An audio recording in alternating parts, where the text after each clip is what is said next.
Salut, bienvenue dans cette vidéo. Aujourd'hui, je vais te présenter des notions en rigging qui sont essentielles à connaître si tu souhaites devenir animateur 3D. Je m'appelle Titouan et sur cette chaîne, on parle animation.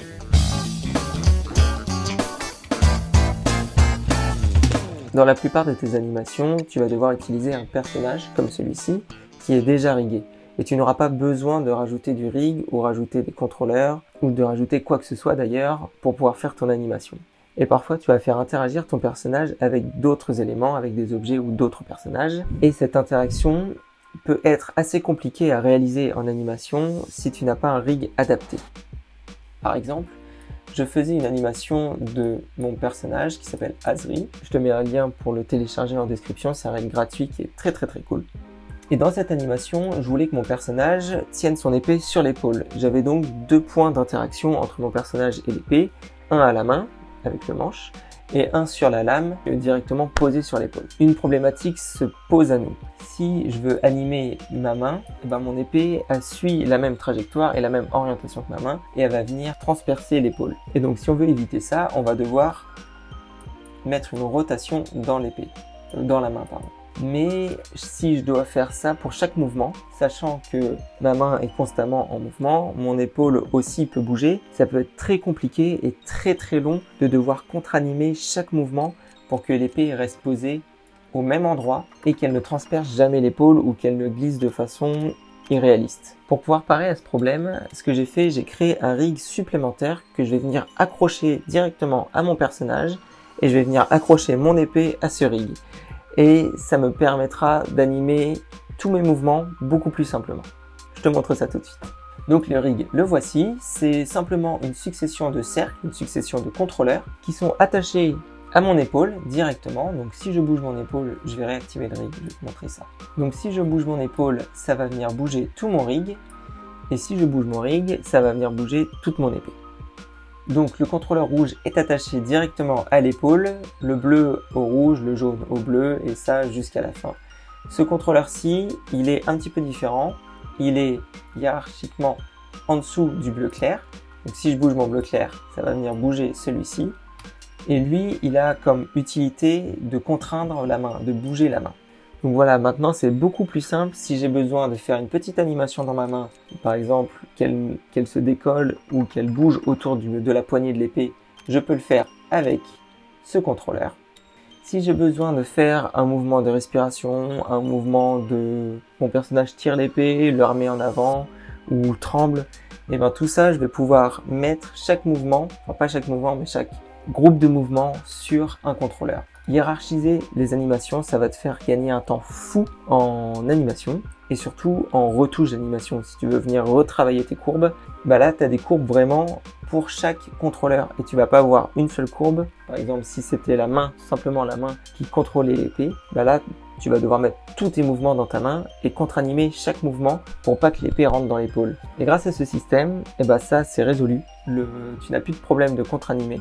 Si tu veux bouger ton épée, tu sélectionnes ton contrôleur, tu bouges toute ton épée, mais ton épée reste collée à l'épaule et ne vient pas la transpercer. Donc voilà, ça c'est un exemple de rig qui est très simple à faire, très rapide et qui vraiment te sauve la vie dans certaines situations parce que contre-animer ou animer avec un mauvais rig, ça peut te faire perdre un temps fou, tu vas t'arracher les cheveux et c'est très compliqué d'avoir le résultat que tu souhaites en animation.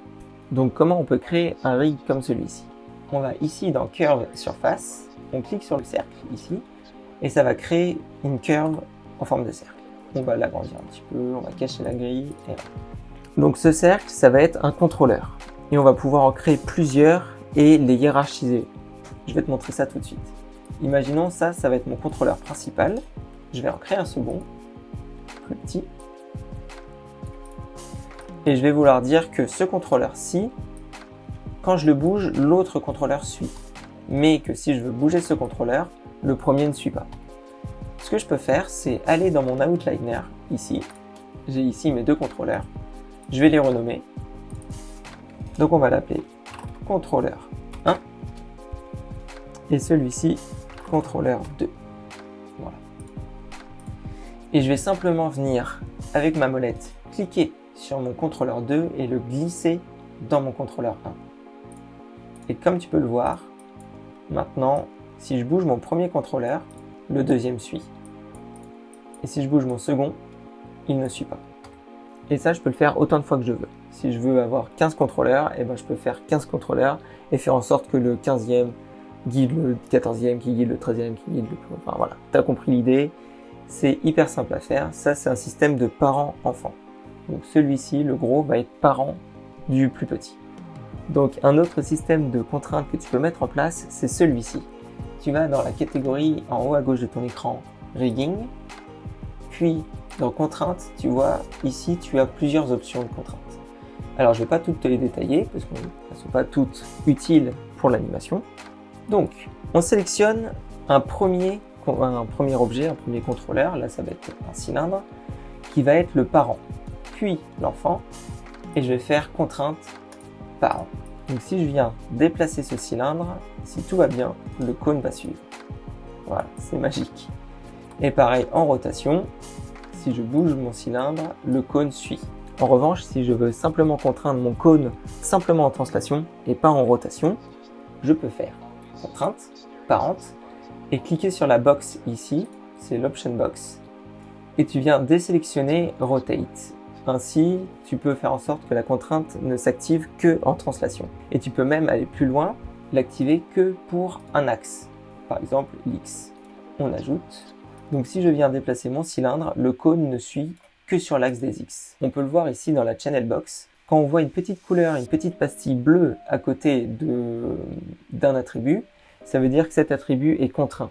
On va poursuivre l'exemple, on va refaire une contrainte et cette fois-ci simplement sur un axe de rotation.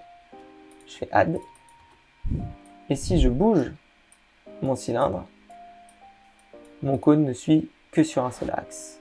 Donc là, ça te permet vraiment de créer des rigs selon la situation. Maintenant, voilà, tu sais que tu peux contraindre deux objets simplement sur certains axes ou simplement en translation, simplement en rotation. Ensuite, on a Constraint Point. Donc le Constraint Point, c'est une contrainte simplement en translation. On sélectionne le cylindre, on sélectionne le cône, Constraint Point, la petite box, et on fait attention à sélectionner Offset, Maintain Offset. Sinon, on va copier, enfin ça va pas copier, ça va transférer toutes les données de translation de mon cylindre vers mon cône.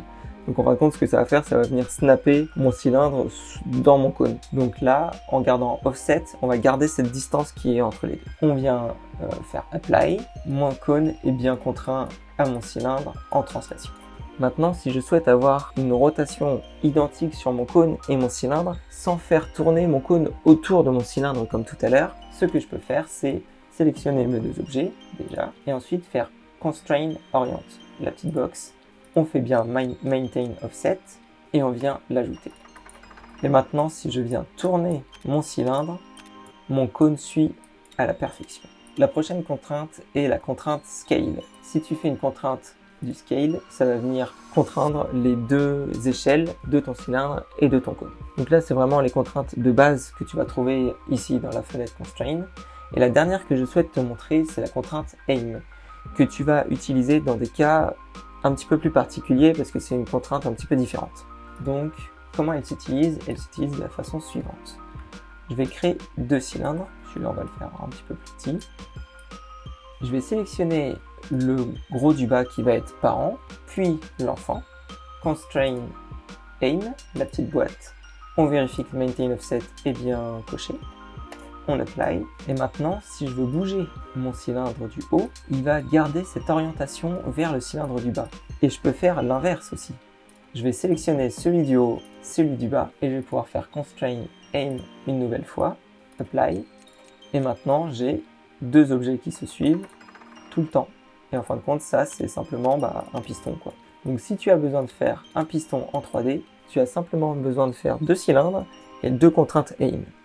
Donc si tu utilises cette technique de contrainte, tu vas pouvoir vraiment mettre les contraintes que tu souhaites avec plus d'options que la méthode de base. Mais le défaut, c'est que tu perds le contrôle du deuxième élément. Parce que tous les contrôles que tu vas contraindre sont bloqués. Et tu vas pas pouvoir, par exemple, ici je vais mettre de la rotation.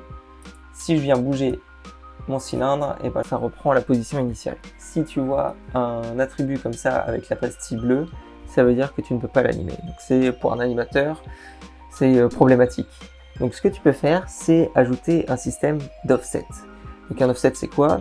Un offset, c'est un mix entre le système de contraintes que tu peux trouver ici ou le système de contraintes parent-enfant comme celui-ci.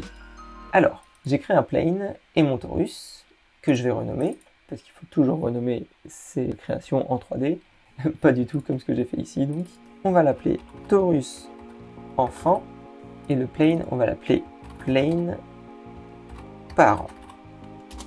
Et donc on va créer un offset.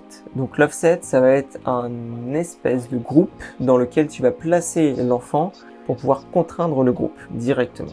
Donc on vient sélectionner l'enfant, on fait CTRL D pour pouvoir le dupliquer et on vient renommer offset.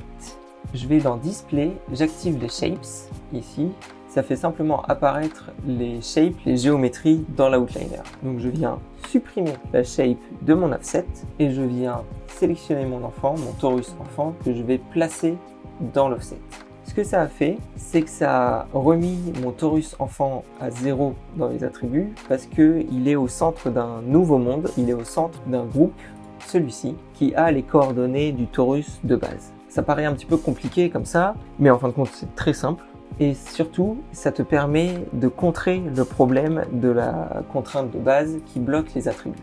Maintenant, ce que je vais faire, je sélectionne le parent, je sélectionne l'enfant, mais pas l'objet directement, je viens sélectionner l'offset, ici, et je vais créer ma contrainte, on va faire all, add, et maintenant, si je bouge mon plane, que ce soit en translate ou en rotation, mon torus va suivre. Mais si je sélectionne mon torus, il n'a aucun de ses attributs bloqués. Parce que tous les attributs bloqués, en fin de compte, ils sont sur l'offset. Mais simplement, l'offset, tu n'as pas besoin de l'animer. Tu as simplement besoin d'animer ton torus. Donc simplement pour l'exemple, on va mettre une clé sur mon plane en frame 1. On va la déplacer en frame 20. On va mettre un petit peu de rotation ici. On lit et on voit bien que mon torus suit parfaitement mon plane. Mais si je veux bouger mon torus, je peux. On va le faire passer ici. On met une clé en frame 1. En frame 12, on le met là. En frame 20, on le met là. Et voilà, il est animé, mais il suit quand même mon plane.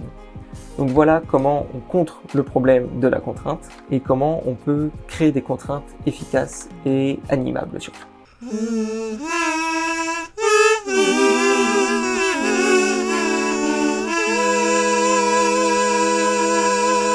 Yo. Alors j'étais en train de faire mon montage et je me suis rendu compte que j'avais complètement oublié de te montrer comment on supprime une contrainte ou comment tu peux l'animer en la désactivant puis la réactivant. Donc on va dans Maya. J'ai déjà créé un petit cylindre et un cercle, un curve pour faire un contrôleur et un objet contraint. Je sélectionne ma curve, je sélectionne mon cylindre, je crée ma contrainte. La contrainte fonctionne à la perfection. Et comme tu peux le voir ici dans l'outliner, tu as un objet qui a été créé sous mon cylindre. Cet objet avec les deux petits maillons rouges, c'est une contrainte. Donc si tu souhaites supprimer la contrainte que tu viens de faire, tu vas dans l'outliner, tu sélectionnes ta contrainte et tu fais supr. Et maintenant, mon objet n'est plus contraint. Et si tu souhaites animer la contrainte, si tu souhaites la désactiver et la réactiver, tu retournes sur ta contrainte et tu as ici dans ta channel box le tout dernier attribut. Tu peux le passer à 0. Ça veut dire que la contrainte ne fonctionne plus. Donc là, la contrainte existe toujours, mais si je bouge mon cercle, l'objet ne suit plus. Alors que si je réactive ma contrainte, elle revient au milieu. Donc si tu souhaites animer ça, tu peux. Tu peux aussi passer directement dans le cylindre.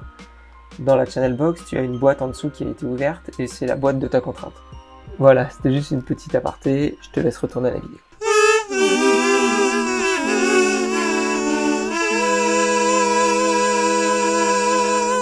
Donc voilà comment on utilise les contraintes en 3D sur Maya. Là, ça te paraît peut-être un petit peu compliqué, mais en fin de compte, c'est hyper simple. Vraiment, les systèmes de contraintes sur Maya, tu as juste à activer ta contrainte et ça roule tout seul. Fais quelques tests, tu vas voir, tu vas comprendre le système très rapidement.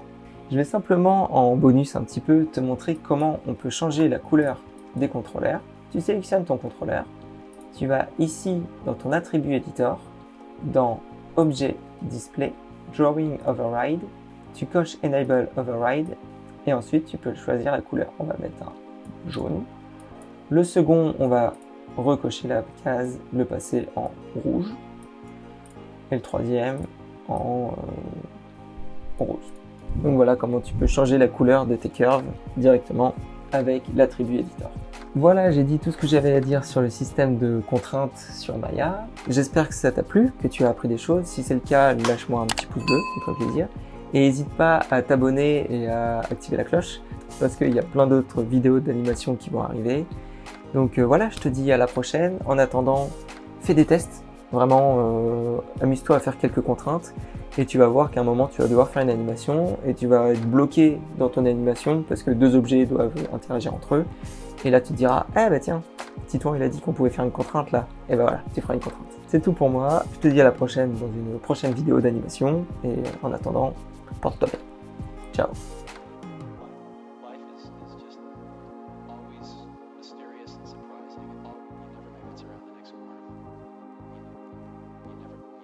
Around the next corner.